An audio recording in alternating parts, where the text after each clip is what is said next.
Hello everyone, कैसे हो आप सभी। मैं आशा करती हूँ आप सभी अच्छे होंगे। तो यूपी पुलिस एग्ज़ाम जो है कंप्लीट हो गया है 6 शिफ्टों का। तो मेरा एग्ज़ाम जो था वो 9 तारीख की फर्स्ट शिफ्ट में था। मैंने आपको बताया भी था मेरा एग्ज़ाम का थोड़ा तो सेंटर बहुत दूर था। इस एग्ज़ाम में सबसे ज़्यादा चैलेंजिंग जो था एक ही चीज़ थी कि सेंटर पर पहुंचना, क्योंकि रोड में बसों में इतनी ज़्यादा भीड़ थी और इतनी दूर दूर सेंटर था। जो बच्चा मतलब एग्ज़ाम दिया उन सभी बच्चों को पता होगा कि कितनी दूर दूर एग्ज़ाम सेंटर पड़ा था और बहुत ज़्यादा परेशानी हो रही थी। बसों में इतनी भीड़ थी कि लोग मतलब भाग भाग के पड़ रहे थे। और सेंटरों में भी बहुत ज़्यादा मतलब कड़ी व्यवस्था थी, पानी वगैरह की भी, ट्रांसपेरेंट बोतल पे भी बहुत सारे सेंटरों पर रोका जा रहा था। और गर्मी इतनी सख्त गर्मी पड़ रही है कि बहुत ज़्यादा। तो उसके साथ साथ कि और किसका एग्ज़ाम कैसा हुआ प्लीज़ कमेंट में बताना। और आपका किस एग्ज़ाम जो है किस शिफ्ट में है और कितना क्वेश्चन राइट हुए हैं और किस सेक्शन में। तो मेरा था 9 तारीख की फर्स्ट शिफ्ट में। और 9 तारीख की फर्स्ट शिफ्ट में जो है जीएस जो है ओवरऑल सभी शिफ्टों के अकॉर्डिंग जीएस थोड़ा हार्ड रहा है। तो मेरा भी पेपर ठीक हुआ है। और इस गर्मी की वजह से बहुत सारे बच्चों ने अपना एग्ज़ाम छोड़ दिया है। तो वो बहुत गलत बात है, एग्ज़ाम नहीं छोड़ना चाहिए, क्योंकि बच्चे इतनी मेहनत करता है और उसके बाद फिर अपनी मतलब एग्ज़ाम सेंटर दूर होने की वजह से बहुत बच्चों ने एग्ज़ाम छोड़ दिया और रोडों पे इतनी ज़्यादा भीड़ की वजह से। तो रहा मेरा एग्ज़ाम में मैथ्स जो है था मतलब बहुत ही ठीक था, अच्छा मतलब ना तो इजी था ना ही हार्ड था, नॉर्मल था। मतलब 5-7 क्वेश्चन तो बहुत ही ज़्यादा बेसिक से पूछे हुए थे, जैसे कि त्रिभुज का आयतन निकालना 1/2 आधार इंटू ऊंचाई से, उसके आधार और ऊंचाई दी हुई थी और उसका त्रिभुज का क्षेत्रफल पूछा हुआ था। और एक था एलसीएम एचसीएफ से, और पहली से एलसीएम इंटू एचसीएफ बराबर फर्स्ट संख्या इंटू सेकंड संख्या। और इस तरीके से एक सिंप्लीफिकेशन से था, एक सिंपल इंटरेस्ट कंपाउंड इंटरेस्ट से। और सब बच्चों ने जिसने एग्ज़ाम दिया होगा, जिसकी 9 तारीख की फर्स्ट शिफ्ट थी उसको पता होगा। तो मेरा मैथ्स में जो है मेरा जो है 25 में से मेरे 23 क्वेश्चन राइट हुए हैं, 2 क्वेश्चन मेरे रॉन्ग हुए हैं। तो मैथ्स में मेरा स्कोर थोड़ा ठीक रहा है। और तो फिर सेकंड आता है मेरा रीजनिंग भी बहुत सही थी ना। तो मतलब इतना हाई लेवल था ना ही अपर था, नॉर्मल था। जिसने भी 2-3 महीने से प्रिपेयर किया होगा, प्रैक्टिस की होगी, वो अच्छे से कर पा रहा होगा। तो रीजनिंग में जो आता है, रीजनिंग में 2-3 क्वेश्चन तो यही थे कि इतनी डिग्री के 225 डिग्री से घुमाने पर 180-90 ऐसे क्लॉकवाइज वगैरह के, और जो कि मतलब साउथ पोल के अकॉर्डिंग। तो बहुत आसानी से वो बच्चों ने प्रैक्टिस की हुई थी और कर लेंगे। और था एक था हमारा 9 तारीख की फर्स्ट शिफ्ट में जो था हमारा 7x7 का में वर्ग पूछे हुए थे।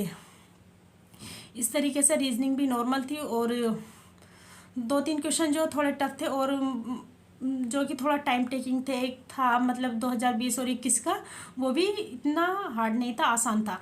इस तरीके से हिंदी और सॉरी उसमें रीजनिंग में बहुत सारे बच्चों की सिली मिस्टेक होने की वजह से मतलब 4-4, 5-5 क्वेश्चन जो है बहुत रॉन्ग हो गए हैं। जो कि वे बच्चे ये ना सोचे कि हमारे ही हुए, वे बहुत सारे बच्चों के साथ ये सारी मिस्टेक हुई हैं। लेकिन इसकी कट ऑफ इतनी हाई नहीं जाने वाली जिस तरीके की यूपीएसआई की गई थी, क्योंकि यूपीएसआई का मैंने खुद दिया था यूपीएसआई का भी। और तो मुझे यूपीएसआई के बारे में पता है कि मतलब कितनी हाई कट ऑफ गई है। इतने इतने मतलब बच्चों का इतना अच्छा स्कोर था, उसके बाद भी वे डीवीपीएसटी के लिए शॉर्ट लिस्ट नहीं हुए।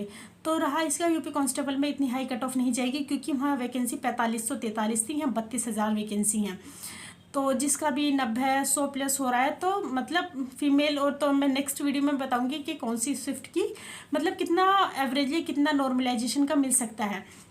तो मैंने कि बहुत सारे बच्चों से पूछा, जो अपने साथ के बच्चे हैं उनसे। तो फिर मेरा रीजनिंग में जो है मेरा ओवरऑल 44 क्वेश्चन राइट हुए हैं और 6 क्वेश्चन मेरे रॉन्ग हुए हैं, जो कि मैंने मतलब गूगल से भी चेक किया है और एग्जाम्पल वगैरह से भी चेक कर लिया। और आपने किस कोचिंग से चेक किया है तो प्लीज़ कॉमेंट में बताना। और जो मेरे क्वेश्चन मेरे मतलब के डाउट में थी वे मैंने मतलब काउंट नहीं किए, वे मैंने ऐसे ही छोड़ दिया, रॉन्ग में मांग लिए। फिर आता है मेरा हिंदी भी सही थी, क्योंकि और शिफ्टों के अकॉर्डिंग हमारी हिंदी इतनी हार्ड नहीं थी, जैसे कि और 8 तारीख की शिफ्टों में पूछी गई थी। वहाँ पे इंग्लिश राइटर के बारे में ही पूछ लिया गया था। इंग्लिश राइटर वगैरह बहुत सारी मतलब बहुत अच्छी खासी लेवल की 8 तारीख की शिफ्टों में पूछा गया था। तो वहाँ पे हिंदी हार्ड थी। और 9 तारीख की फर्स्ट शिफ्ट में हमारी में जीएस हार्ड था। और 9 तारीख की सेकंड शिफ्ट और 10 तारीख के बारे में जिसने एग्ज़ाम दिया हो तो प्लीज़ बताना आपकी शिफ्ट में कौन सा सब्जेक्ट हार्ड रहा। तो हिंदी में मेरा जो है, और हिंदी में जैसे कि एक क्वेश्चन था कि अपादान कारक से गंगा से हिमालय से गंगा निकलती है, एक कारक के बारे में था। और अवयव के बारे में पूछा हुआ था। मतलब ज़्यादा हिंदी इतनी टफ नहीं थी, नॉर्मल थी। तो हिंदी में मेरे जो है 32 क्वेश्चन राइट हुए हैं, जबकि 5 क्वेश्चन मेरे रॉन्ग हो गए हैं। तो मेरे 32 क्वेश्चन राइट हुए हैं। फिर आता हमारा जीएस जो था हमारे 9 तारीख की फर्स्ट शिफ्ट में सबसे ज़्यादा हार्ड था। तो 9 तारीख की फर्स्ट शिफ्ट में जैसे जीएस में 5-7 क्वेश्चन तो बेसिक थे, जैसे कि संविधान दिवस कब मनाया जाता है, जब सबको पता है। और भूटान कितने राज्यों से सीमा साझा करता है, और भूटान में कौन सी मुद्रा चलती है, इस तरीके से।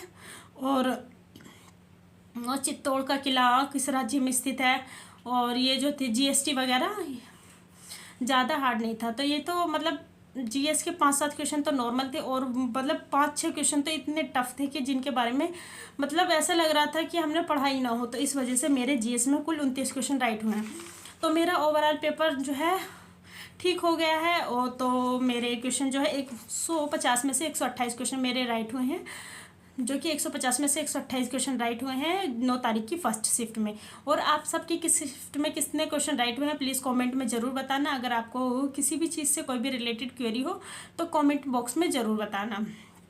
कमेंट बॉक्स में कमेंट कर देना, मैं आपका रिप्लाई ज़रूर करूँगी। थोड़ा सा मेरा इस वजह से भी एग्ज़ाम में थोड़ी प्रॉब्लम हो गई थी, क्योंकि मेरे एनुअल एग्ज़ाम चल रहे हैं मेरे। तो क्योंकि और मैं जो है लोअर पीसीएस की प्रिपरेशन कर रही हूँ। और किस किस ने लोअर पीसीएस का फॉर्म फिल कर दिया कमेंट में ज़रूर बताना। अगर किसी ने नहीं किया है, जिसने भी पैड दिया हो, तो वो कर सकते हैं जिसकी ग्रेजुएशन हुई हो। अगर जिसकी ग्रेजुएशन नहीं हो तो वो लोअर पीसीएस का फॉर्म नहीं भर सकता। और जिसने भर दिया हो कमेंट में बताना आपकी पैट में कितना स्कोर था और कितनी परसेंटाइल थी, कितने स्कोर पर कितनी परसेंटाइल बनी है किस कैटेगरी में। तो मिलते हैं नेक्स्ट वीडियो में। Thank you.